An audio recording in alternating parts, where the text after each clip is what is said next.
இப்படி கீழே விட்டு வலி அதான் அது ஆக்சிடென்ட் ஆகிடும். வண்டி ஆக்சிடென்ட் ஆகும். அவர் அப்படியே சொல்லு.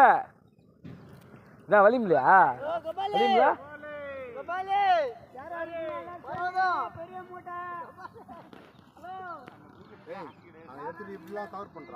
எடுக்கிறேன் சாமி, எடுக்காம இல்லை சாமி. அண்ணா நீ கபாலி யாரும் வரல. ஆமா நான் போயிடாம வாங்க. வந்துச்சு கரை. அப்படியே எடுத்துட்டு போ, அப்படியே பிடிச்சிட்டு போ. அந்த கயிறு அப்படியே பிடிச்சிட்டு போ. அண்ணா கொஞ்சம்